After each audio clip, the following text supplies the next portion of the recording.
नमस्कार दोस्तों, स्वागत है आप सभी का आपके हमारे यूट्यूब चैनल सरकारी इन्फॉर्मेशन में। मैं हूं राज। मैं आपको बता दूं, अगर आपने बिहार बोर्ड से इंटर का एग्ज़ाम दिया था 2024 में और आपका पता ही है, आपको उसका रिजल्ट आ चुका है। अगर आप किसी कारणवश किसी सब्जेक्ट में फ़ेल हो चुके हैं तो अब आपके लिए एक अच्छी खबर है कि अब आप जो है 12वीं में अगर आप फेल हो चुके हैं तो अब आप आसानीपूर्वक पास हो सकते हैं। एक नया खुशखबरी है, आइए हम आपके साथ साझा करते हैं। साझा करने से पहले बता दें, अगर आप हमारे चैनल पर पहली बार आए हैं, चैनल को लाल बटन दबाकर सब्सक्राइब कर लीजिएगा, साथ में बेल आइकन को प्रेस कर लीजिएगा इस तरह की इन्फॉर्मेटिव वीडियो को जानने के लिए।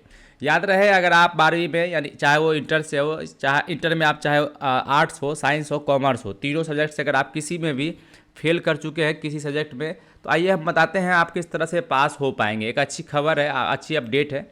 आज के पेपर में दिया हुआ है कंपार्टमेंटल। इस बार कंपार्टमेंटल व विशेष परीक्षा का आयोजन अलग अलग होगा। आप कंपार्टमेंटल क्या होता है और विशेष परीक्षा क्या होता है हम वो भी बताएंगे, साथ में हम बताएंगे कि आप क्या क्या करने से आप जो है पास हो सकते हैं। एक तो आप कंपार्टमेंटल फॉर्म को भर के आप आसानीपूर्वक पास हो सकते हैं इसी साल 2024 में, और आप जो है बीए, बीएससी, बीकॉम, चाहे आप बीटेक, डिप्लोमा जो भी करना चाहते हैं इसके बाद वो कर पाएंगे। साथ में एक होता है स्क्रूटनी, जिसको आप चैलेंज बोलते हैं अपनी भाषा में। आप उसको चैलेंज भी कर सकते हैं। चैलेंज करने का जो डेट है वो ऑफिशियली जारी हो चुका है। 28 मार्च से लेके जो है 4 अप्रैल तक ऑनलाइन आवेदन होना शुरू हो जाएगा स्क्रूटनी का, स्पेशली जिसको आप चैलेंज बोलते हैं। और कंपार्टमेंटल में वैसे छात्र ही इस फॉर्म को भरेंगे या फिर छात्राएं जिनका कि कम से कम वो 2 सब्जेक्ट में फेल हैं या एक सब्जेक्ट में, तभी वो इस फॉर्म को भर सकते हैं। या फिर वो अगर 3 सब्जेक्ट में भरना चाहेंगे तो वो कंपार्टमेंटल का फॉर्म नहीं भर सकते हैं।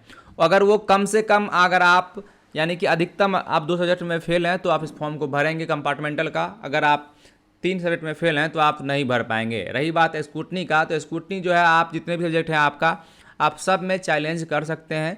चैलेंज करने में कुछ जो है फीस लगता है, वो फीस देना होगा आपको। अदरवाइज इसके अंदर क्या कह रहा है ये जानते हैं। यहाँ पे लिखा हुआ इस बार कंपार्टमेंटल व विशेष परीक्षा का आयोजन अलग अलग होगा।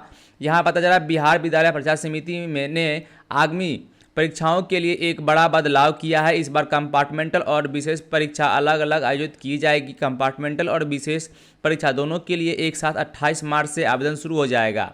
मैं आपको बता दूं, अगर आप कंपार्टमेंटल का फॉर्म भरना चाहते हैं तो आप आसानीपूर्वक जो है 28 मार्च से इसका आवेदन शुरू हो जाएगा। और मैं आपको बता दूं, यह फॉर्म आपके कॉलेज, आपके स्कूल के द्वारा ही भरा जाएगा।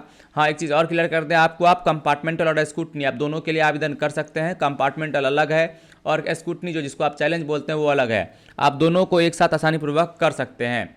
साथ में याद रखा हुआ, बिहार बोर्ड के अध्यक्ष ने बताया पहले कंपार्टमेंटल और विशेष परीक्षा एक साथ कराई जाती थी, लेकिन इस बार बदलाव करते हुए कंपार्टमेंटल परीक्षा अलग से आयोजित की जाएगी। उन्होंने बताया कि विशेष परीक्षा में वैसे छात्र छात्राएं जिनका रजिस्ट्रेशन हुआ था पर किसी कारणवश परीक्षा नहीं दे सके, साथ ही परीक्षा केंद्र पर विलंब से पहुंचने की वजह से परीक्षा में शामिल नहीं हो सके थे, वैसे छात्र जो है इस फॉर्म को यानी कि विशेष परीक्षा को भर पाएंगे। अदरवाइज कंपार्टमेंटल का जो है डेट अलग से आएगा ही, वो भी इसका उसमें वैसे कंपार्टमेंटल के बारे में मैंने आपको ऑलरेडी बता दिया।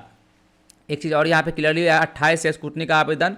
बिहार बोर्ड के अध्यक्ष ने कहा कि जारी रिजल्ट से कई विद्यार्थी अपने किसी एक विषय या किसी भी विषय के प्राप्तांक से संतुष्ट नहीं हैं, तो उनके लिए समिति की ओर से स्क्रूटनी के लिए 28 मार्च से 4 अप्रैल तक ऑनलाइन आवेदन किया जाएगा। आप क्लियरली समझ लीजिए कि अगर आप पास भी कर चुके हैं, आपको कम नंबर आया है, तो आप चैलेंज कर सकते हैं, जिसके लिए जो है आप आवेदन 28 मार्च से 4 अप्रैल तक कर सकते हैं। याद रहे, प्रत्येक फ़ी के लिए आपको कुछ ना कुछ आपको शुल्क लगेगा, चाहे वो 70 रुपया हो, चाहे वो 75 रुपया हो, जो भी हो। हालांकि इसका जो ऑफिशियल नोटिफिकेशन जैसे ही आएगा सबसे पहले आपको हमारे चैनल पर वीडियो के माध्यम से बताया जाएगा। तो हम आपको बता दें कि अगर आप फेल कर चुके हैं तो आपको घबराने की ज़रूरत नहीं है। आपके पास अभी 2 मौका है, एक तो स्क्रूटनी, और मैं आपको बोलूँगा कि स्क्रूटनी भी आप कर लीजिएगा। और अगर आप 2 सब्जेक्ट में फेल हैं या फिर एक सब्जेक्ट में फेल हैं तो आप जो है कंपार्टमेंटल का भी फॉर्म भर लीजिएगा। और रही बात कि अगर आप पास कर चुके हैं और आपको नंबर कम आया हुआ है तो आप चैलेंज जरूर कीजिए। अगर आपको लगता है कि आपका नंबर बढ़ना चाहिए तो आपको आमतौर पे चैलेंज करना ही चाहिए, जिसको आप स्क्रूटनी बोलते हैं। इस तरह की इन्फॉर्मेटिव वीडियो के लिए बने रहिएगा। मिलते हैं अगले दिन, तब तक के लिए धन्यवाद।